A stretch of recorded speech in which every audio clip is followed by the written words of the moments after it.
The moment Sarah realized what she'd done, her hands began to shake uncontrollably, trembling with a violence that seemed to come from deep within her core, shaking in a way that she couldn't control no matter how hard she tried to squeeze them into fists. She stood in the middle of the crowded medical tent in the war zone of eastern Kandahar, her body feeling simultaneously too light and too heavy at the same time, as if gravity itself had become negotiable and uncertain. She stared down at the innocuous blue cloth bundle she'd just tied into the metal framework overhead, with a series of deliberate, methodical, careful knots that had taken her 7 full minutes to complete with absolute precision.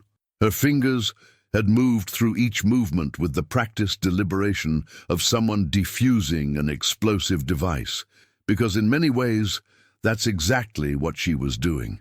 She'd just detonated something, and the blast radius was going to be enormous. Nobody around her seemed to notice the action itself, which was exactly what she'd intended, exactly what she'd counted on when she planned this out during those 72 hours of sleeplessness.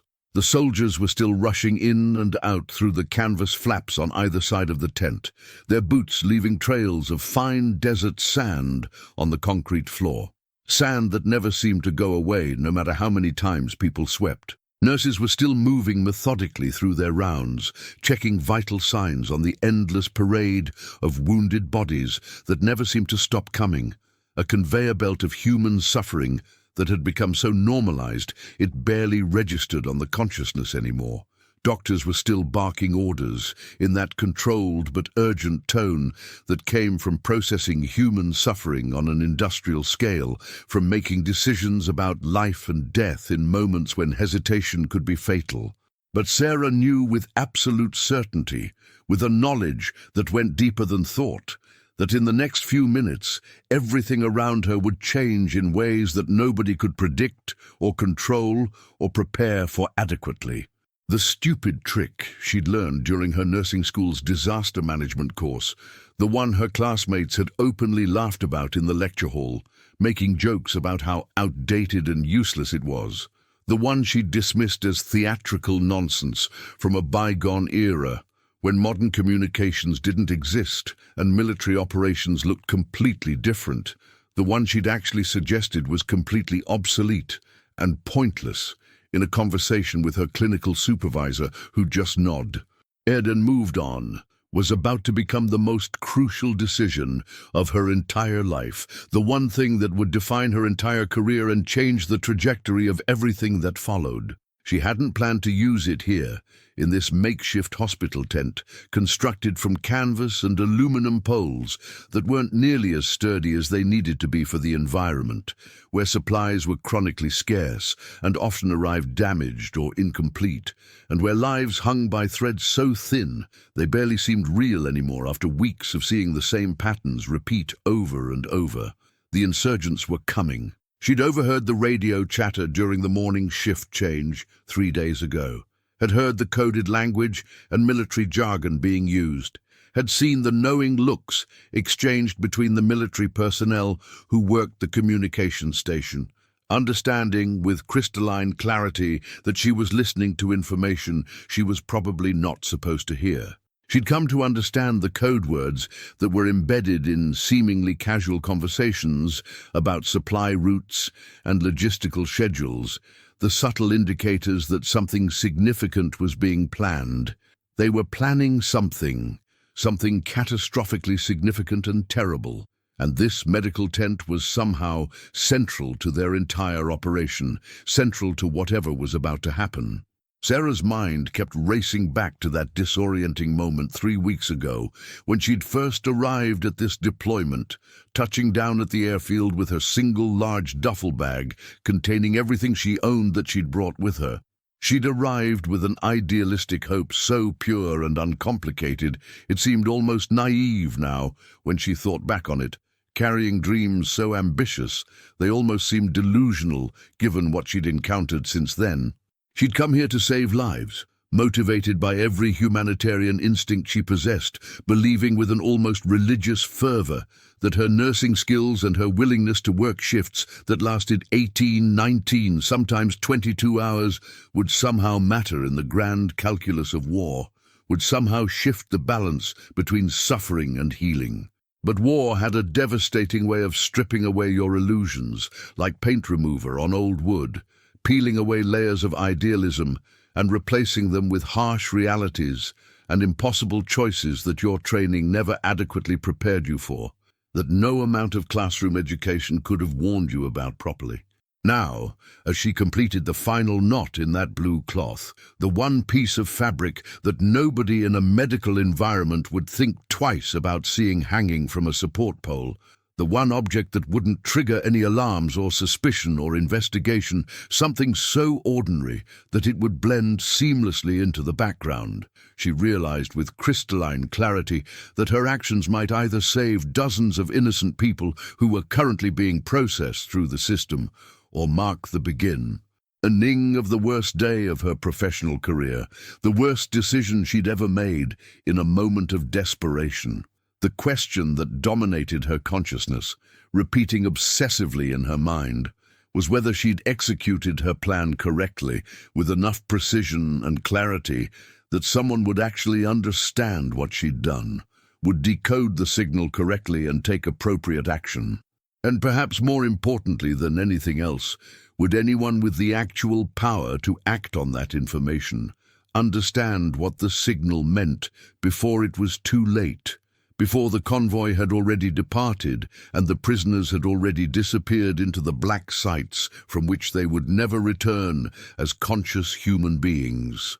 Every nurse dreams about the moment they'll make a real difference, the moment that defines their entire career and becomes the story they tell at dinner parties and professional conferences for the rest of their life. I'm here to tell you the true story of Sarah Mitchell, a trauma nurse whose quick thinking and instinctive decision-making in the face of genuinely impossible circumstances saved the lives of 43 human beings and exposed a conspiracy that reached into the highest levels of military intelligence, a conspiracy so dark and so complex that the government has spent years trying to keep it classified and hidden from public view.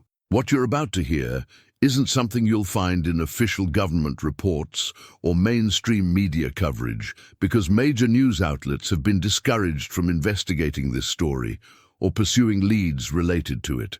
This is the story that military officials actively tried to keep buried through means both subtle and explicit, using pressure and intimidation and legal threats against anyone who tried to make the truth public. This is the story that reveals what really happened inside that medical tent on August 15th, 2019, the specific date when everything changed and nothing would ever be the same again. Sarah's decision that day, the one that everyone initially called reckless and foolish and completely against every protocol and regulation in existence, became the turning point that changed everything about how this operation was understood and prosecuted and how accountability was ultimately assigned. By the time you finish watching this entire video, every single word of it, you'll understand exactly why a stupid trick from nursing school, something taught as a historical curiosity in a single afternoon lecture, became an act of extraordinary courage under conditions that most people will never experience or even be able to imagine properly. But before we dive into the intricate details of what happened that fateful morning, before we explore the specific mechanisms of how this conspiracy operated and who exactly was involved, I want to hear from you directly. Want you to connect with me and with this community. Drop a comment down below and tell me exactly what city you're watching this from right now. Are you watching from New York City, that sprawling metropolis on the East Coast? London, with its ancient streets and modern complexity? Sydney, on the other side of the world, where this story might seem impossibly far away? Tokyo, where military corruption takes on different forms and shapes? Maybe you're somewhere completely unexpected, somewhere most people have never heard of, somewhere remote or isolated. I read every single comment that comes through on this channel, and the international nature of this community never ceases to amaze me on a personal level, never stops making me realize how connected we all are, despite our physical distance. The stories people have and the places they're watching from create this incredible global perspective on events that affect all of us. So go ahead, take 30 seconds and tell me where you're tuning in from, because every comment helps me understand who's out there connecting with these stories and what resonates with people across different countries and cultures and backgrounds.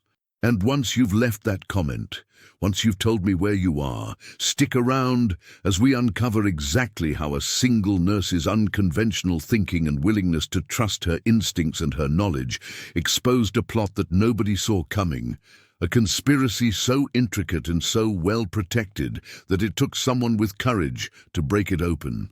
This is a story about heroes who don't wear combat uniforms, about ordinary people making extraordinary decisions under extraordinary pressure, and about the real price of following your instincts and your conscience when everything and everyone around you says you're completely wrong and tells you to stay quiet. Sarah Mitchell had been volunteering with the United States Army Medical Corps for exactly 219 days when she realized with sudden, overwhelming clarity that the real enemy wasn't always the one you could see coming from across the battlefield on the horizon, the one that fired weapons and sent casualties streaming into your medical facility. She'd spent her first 3 months at Forward Operating Base Helmand, telling herself repeatedly that she was exactly where she needed to be in her life, that her nursing degree and her willingness to work shifts that lasted until her hands cramped and her vision blurred from fatigue were genuinely making a measurable difference in the lives of soldiers who'd been torn apart by the violence surrounding them in every direction, violence that was constant and relentless and inescapable. The medical tent had become her entire world, had consumed her entire existence, had become everything she thought about when she closed her eyes at night and tried to sleep despite her exhaustion. It was a canvas structure held up by aluminum poles and human determination, a temporary structure that felt more permanent than anything in her life had ever been, where the smell of antiseptic chemicals and human blood had become so familiar that she barely noticed it anymore after the first few weeks of her deployment. It was the smell of institutional medicine mixed with the acrid smell of sweat and fear and hopelessness. The smell of survival and death coexisting in the same physical space. It was the sand that got to you in ways that nothing else could, nothing that any amount of training or preparation could have warned you about adequately. The sand that infiltrated every single supply box that came through the fob, every bandage in every first aid kit, every conceivable crevice of the facility with microscopic persistence that seemed almost alive in its relentlessness. Sarah had developed a habit over weeks of letting her mind wander during her rare moments of rest to memories of rainy Oregon during her off hours, of the quiet weekend mornings before she'd signed up for active deployment, when she could sleep past 5 in the morning, back when her biggest worry had been whether she'd get a shift promotion at the civilian hospital where she'd worked after graduation and earned her credentials. She'd arrived at the medical tent that morning at 05:30 hours, 2 hours before the official shift change was scheduled to happen, arriving before almost anyone else was awake or moving around the fob. This had become her standard practice because that's what dedicated nurses did when they cared about maintaining continuity of patient care and ensuring nothing fell through the cracks during shift transitions. There was a particular major she'd been working closely with for the previous weeks, observing him carefully and noting patterns in his behavior, Major Thomas Hendricks, who seemed to carry the weight of the entire operation on his shoulders like some kind of impossible burden that was slowly crushing him under its pressure. She'd noticed something profoundly off about him 3 weeks prior, something that didn't quite fit the pattern, something that set off alarm bells in her mind, despite having no concrete evidence. The way his eyes would dart around the tent with what seemed like suspicion and paranoia, The way he seemed far more interested in the logistics of medication storage and supply chain management than in actual patient care or medical outcomes. The way he would ask detailed and specific questions about supply chain procedures that seemed oddly specific and unusual for someone in his position. It wasn't anything concrete enough to report through official channels without risking her credibility, but it was there, sitting in her gut like bad food, causing a constant low-level nausea that she couldn't quite shake, no matter how many times she tried to rationalize it away or convince herself she was imagining things. The morning of August 12th started like any other morning in the medical tent, with the routine tasks that formed the backbone of healthcare delivery in austere conditions where resources were limited and every decision mattered enormously. Sarah arrived at 05:30 hours, as she had been doing consistently for weeks, establishing a pattern that seemed unremarkable and normal to everyone around her. She began her pre-shift routine of checking supply inventories with meticulous care, verifying that everything was where it should be, and preparing the medication stations for the incoming day. She wasn't supposed to be there yet, officially speaking, wasn't yet on the clock for the current shift. The night shift nurse, Lieutenant Jennifer Parker, was still an hour away from clocking out and completing her detailed handoff report and briefing the incoming staff on any significant events or patient changes from the night. Sarah had let herself in using her standard access card, a credential she'd received on her first day of deployment, a plastic card that granted her access to most areas of the FOB. As she was walking toward the supply station at the back of the tent, moving with purpose and trying to look like she belonged there, she heard voices coming from somewhere deeper in the structure. Not the normal sounds of the facility that she'd become accustomed to after weeks of immersion, sounds of machines and movement and controlled urgency. These were hushed, urgent conversations that were clearly meant to be private. Conversations being conducted in low tones designed to avoid being overheard, coming from the small office area that was cordoned off by heavy canvas dividers that didn't fully muffle sound, that allowed quiet voices to carry through the fabric if you listened carefully. The paperwork is clean, completely legitimate looking, absolutely beyond reproach, she heard Major Hendricks saying. His voice was tight, constricted, almost whispered, with an edge of tension that made her immediately alert and put her on guard. This wasn't his normal tone of voice. This was the voice of someone engaged in deception, someone under significant stress. Nobody's going to question it at the checkpoint. I've verified this personally. The documentation will pass every inspection, another voice responded, one she didn't recognize and couldn't quite place, speaking with an accent she couldn't immediately identify, despite her training in picking up subtle linguistic markers. The voice belonged to a man, that much she could determine, but the accent suggested someone not from North America or Europe. Middle Eastern, perhaps? Central Asian? She couldn't be certain. Shipment comes through on supply run 17. That's confirmed for tomorrow. The coordination is extremely tight. There's absolutely no room for any complications whatsoever. If this goes wrong, if there's any deviation from the plan, people die. Do you understand the stakes here? Sarah's breath had caught in her throat like she'd been physically struck across the face. She'd stopped walking immediately, pressing herself against one of the support poles in the tent, her body going rigid with tension, her heart hammering against her ribs so forcefully she was certain it would give away her position to anyone listening carefully. Her mind raced, trying to process what she was hearing, trying to connect the pieces. 43 of what? 43 what? The question repeated in her mind with obsessive intensity, demanding an answer. 43 of them is confirmed, the stranger continued, answering the unasked question hanging in the air as if he'd been reading her thoughts. The coordination is tight. No room for complications. We've been planning this for 18 months. Everything is aligned. The money is allocated. The transportation is arranged. Everything is in place. Sarah felt the world tilt slightly beneath her feet. Her mouth went completely dry. The sensation was physically disorienting, like being on a boat in rough water. like losing her sense of equilibrium. She had to grab the tent pole to steady herself. "The medical tent provides perfect cover for everything we need," the stranger continued, his voice taking on a conversational tone, as if he were discussing something as mundane as the weather or scheduling. "Nobody questions supplies coming in and out of here. People expect chaos and constant movement. The paperwork is already doctored. By tomorrow evening we'll be completely gone, and your cut will be waiting in Dubai in a secure account. $500,000, non-traceable, untaxed, yours to keep." She had stood there frozen for what felt like an eternity, but was probably only 90 seconds in real time, 130 seconds of her life that seemed to stretch into infinity.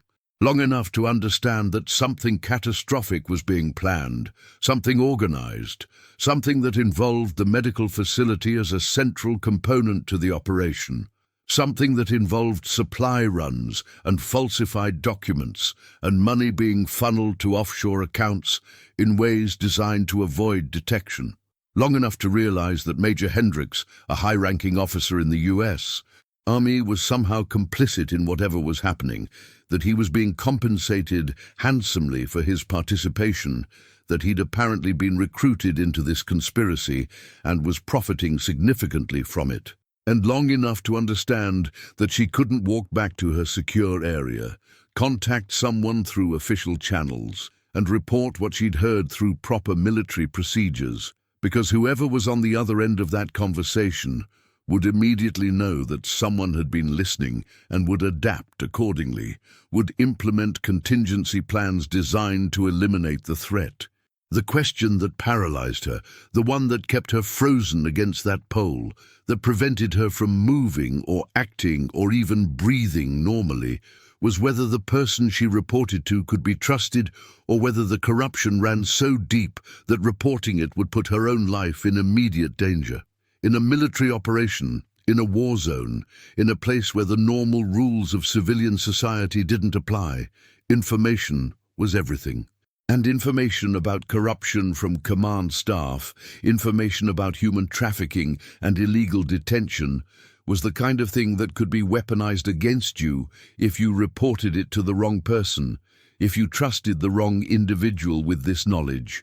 Sarah had backed away carefully, letting her footfalls make deliberate noise on the concrete floor so that they'd know someone was approaching before she came around the corner, so they wouldn't be startled or alarmed by a sudden appearance that might trigger a violent response. She could see Major Hendricks quickly shuffling some papers on his desk with obvious nervousness, his hands moving with jerky, uncoordinated motions that betrayed his internal panic. She could see the flash of genuine panic crossing his face, like a storm front moving across the landscape, a visible manifestation of his fear and concern about what information might have been overheard. The man standing with him, dressed in dark civilian clothes despite being inside a military facility in a war zone where such clothing was unusual and drew attention, was already moving rapidly toward the back exit, moving with the practiced efficiency of someone trained in rapid extraction and evasion. By the time she'd rounded the corner fully, trying to make her expression blank and neutral as if she'd noticed nothing unusual, the stranger was completely gone, vanished like he'd never been there at all, leaving behind only the fading echo of his presence. Only Major Hendricks remained, his face now composed into something resembling normalcy, though she could see the sweat on his upper lip and the tremor in his hands as he pretended to organize papers that didn't need organizing. "Mitchell," he'd said, his voice remarkably steady despite his obvious panic and internal distress. "You're here early this morning, earlier than usual." "Couldn't sleep," she'd replied, matching his casual tone and trying to seem unbothered and normal. "Too much noise from the generators. They were running all night. Thought I might get ahead on morning prep.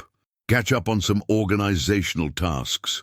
He'd nodded slowly, his eyes watching her with laser focus, trying to assess whether she'd heard anything incriminating, trying to determine whether she constituted a threat to his operation, or whether she could be managed or dismissed as simply an eager-to-please junior staff member. "That's initiative. I appreciate your dedication to this facility and to the work we do here, though you should be careful about working off the clock. Regulations, you know. They exist for a reason. Even if your intentions are good, I can't have people working without proper oversight." But she'd seen something in his eyes then, something that told her he was assessing her as a potential threat, trying to determine whether she'd picked up on any part of the conversation he'd been having. Something that suggested her safety had just moved into a precarious new category, that she'd transitioned in his mind from being an invisible junior staff member to someone who might need to be managed or eliminated to protect his interests. And as she'd gone through the rest of that morning, preparing medications and checking on patients, trying to act completely normal despite her racing thoughts and her internal panic, she'd known with absolute certainty that whatever was about to happen would occur very soon, probably within the next several days or even hours.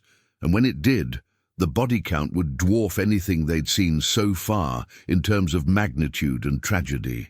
She'd tried to calculate the numbers, tried to understand what 43 packages could contain, what 43 prisoners being disappeared into a black site in Pakistan would mean for their families, for the legal system, for any possibility of justice or accountability. The question that would haunt her constantly, the question that would drive her to take the action she took 3 days later, was straightforward but terrifying. What exactly were they moving through that supply run scheduled for tomorrow? What were those 43 packages that Major Hendricks and his associate had been discussing with such casual brutality? Were they weapons destined for hostile forces? Were they drugs being smuggled through military supply chains? Were they something else entirely? Something even more sinister than she could initially imagine?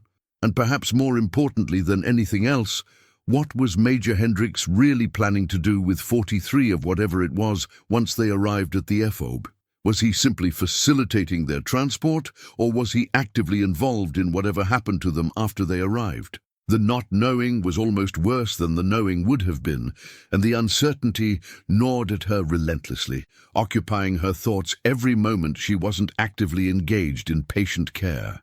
72 hours later, standing in her small quarters on the FOB late at night, Sarah was still operating on perhaps 2 hours of sleep, total accumulated across the 3 entire days since she'd overheard the conversation. She'd spent those 72 hours in a state of controlled panic, constantly documenting everything she could about supply runs and their timing patterns and the specific vehicles that were used, carefully watching Major Hendricks' movements and interactions with other personnel, trying to understand the full scope of what was being planned, trying to figure out exactly what she was going to do with the information she'd gathered without putting herself in immediate danger or making herself a target. She couldn't go to the military police directly because Major Hendricks held enough authority within the command structure that he could spin any accusation into a convenient narrative about a junior nurse who was experiencing combat stress and becoming increasingly paranoid from the strain of the deployment, about a medical professional who'd been working too many hours and had developed conspiracy theories as a result of sleep deprivation.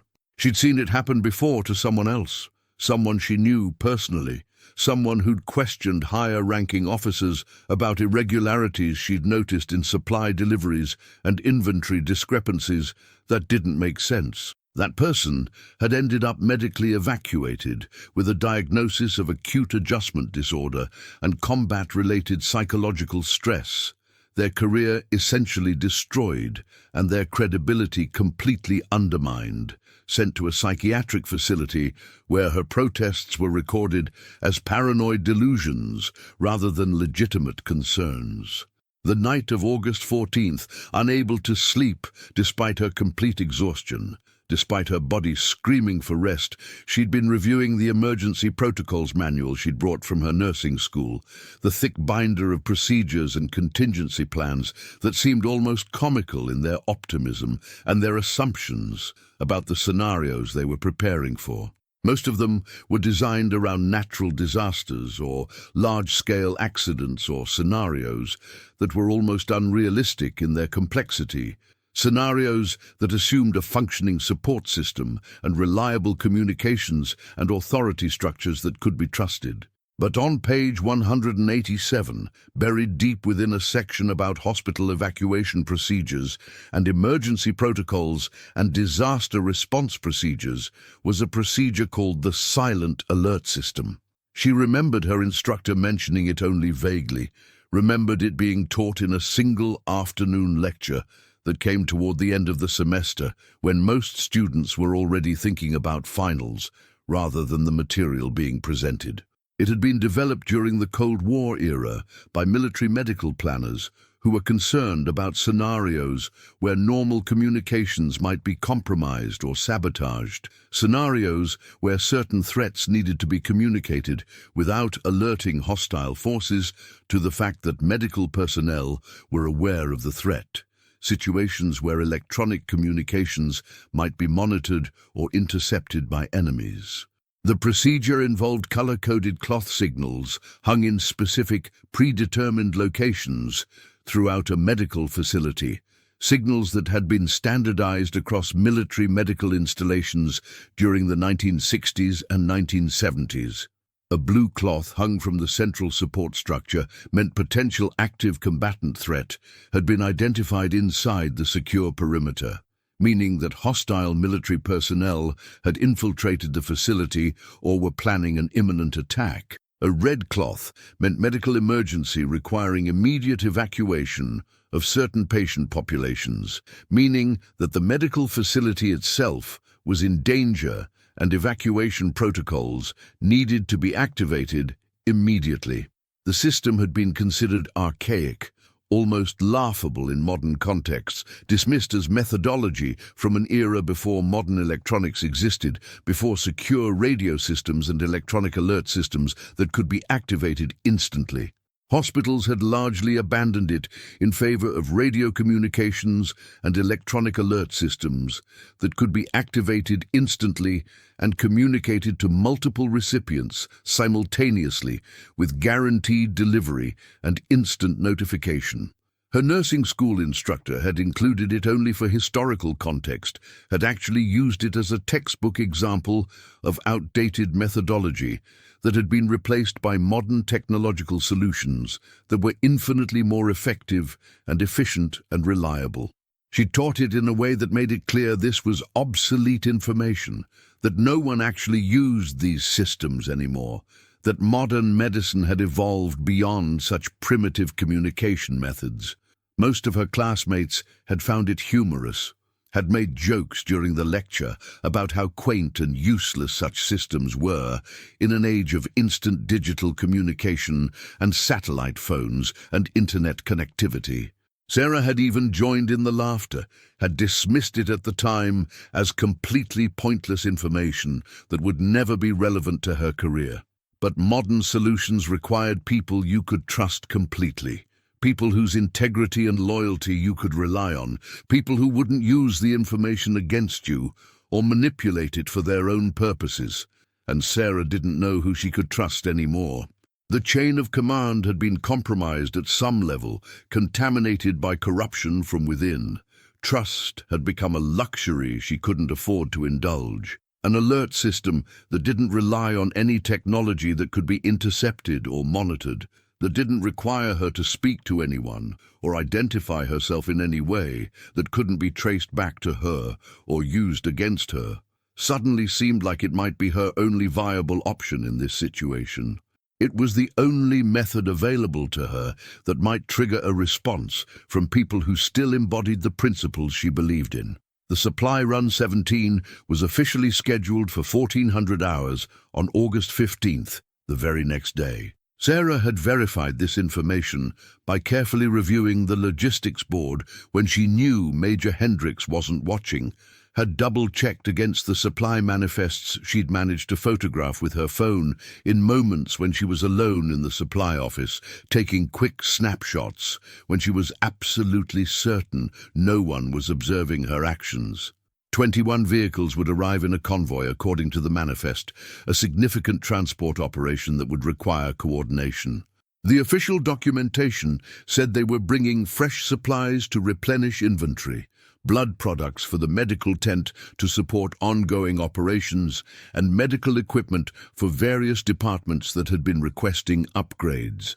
But Sarah had cross-referenced the manifest against what they'd actually consumed and used in the past week, what their historical usage patterns showed based on weekly records she'd accessed through the inventory system, and the numbers didn't match at all. They were receiving 3 times the normal supply of blood products, despite the patient census being unusually low for this time of year. They were receiving 4 times the normal medication delivery, far exceeding what could possibly be stored in the existing supply areas. They were receiving completely unnecessary quantities of sterile packaging materials that had no clear medical application or use case, materials that had no reason to be ordered in such massive quantities, unless those packages weren't meant to carry medical supplies at all. Unless they were meant to contain something else entirely, something that required special handling and protection, something valuable or fragile or dangerous.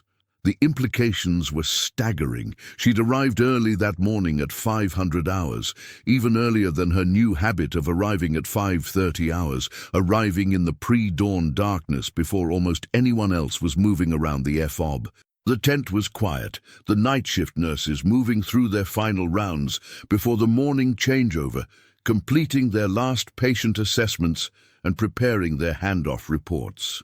Sarah had made her way deliberately to the supply closet where cleaning materials were kept, had removed a pristine blue cotton cloth from the shelving, the exact kind of cloth used for sterilizing surfaces in medical environments, the kind of cloth that no one would question seeing anywhere in a medical facility. Methodically, carefully, with hands that didn't shake despite her racing pulse and her absolute terror about what she was about to do, she'd tied it to the top center support pole of the medical tent using a series of secure knots, positioning it so firmly and securely that it would take deliberate effort and significant time to remove it. She'd used the knots she'd learned in nursing school, the same ones used to secure bandages and medical equipment, knots that would hold firm under stress and tension. The blue cloth hung there, visible to anyone who looked up, innocuous and ordinary, blending seamlessly into the background, just another piece of fabric in a medical environment where such things were ubiquitous. Major Hendricks arrived at the tent at 11:30 hours, 30 minutes earlier than his usual schedule, which in itself was suspicious and indicated that something in his plan had changed or accelerated. She watched his face very carefully as he scanned the tent systematically, his eyes moving from section to section in a pattern that suggested he was looking for something specific. He saw the blue cloth immediately, saw it the moment he entered the tent, his eyes drawn to it like a compass needle pointing north. She watched him see it. His entire body went rigid with shock and what appeared to be genuine panic, his muscles tensing, his breath seemingly catching in his throat. He stood there completely statue still, a man carved from stone, for what felt like an infinite stretch of time, probably only 5 or 10 seconds in reality, but feeling like an eternity. Then with movements that seemed deliberate and controlled, despite his obvious internal distress, he walked backward toward the exit, his eyes never leaving the blue cloth, left the tent without speaking to anyone, or attempting to conceal his concern. She heard him on his radio, his voice urgent, but encoded in a way that suggested military protocol. "The package is visible. I say again, the package is visible. We need to move schedule up to 1200 hours immediately. Repeat, immediate. Accelerate the operation. Everything moves forward now." Sarah's heart had nearly stopped completely in her chest, ceasing its rhythmic beating for a moment that felt like an eternity. She'd done it. She'd activated the alert. She'd successfully communicated the signal that she believed no one would notice or understand. But she suddenly realized with crushing force that she didn't know if anyone was actually monitoring for an archaic Cold War alert system, if anyone at the FOB even remembered this forgotten protocol still existed in the modern military context, if she just made a terrible miscalculation that was about to get people killed instead of saving them. The uncertainty was paralyzing, was overwhelming, was consuming her thoughts completely. The vehicles began arriving 45 minutes early at 12 and 15 hours, rolling through the checkpoint in a tight convoy formation. And that's when she found out that Major Hendricks was only one small piece of a much, much larger operation. An operation that was about to be exposed in ways that nobody involved had been prepared for or anticipated.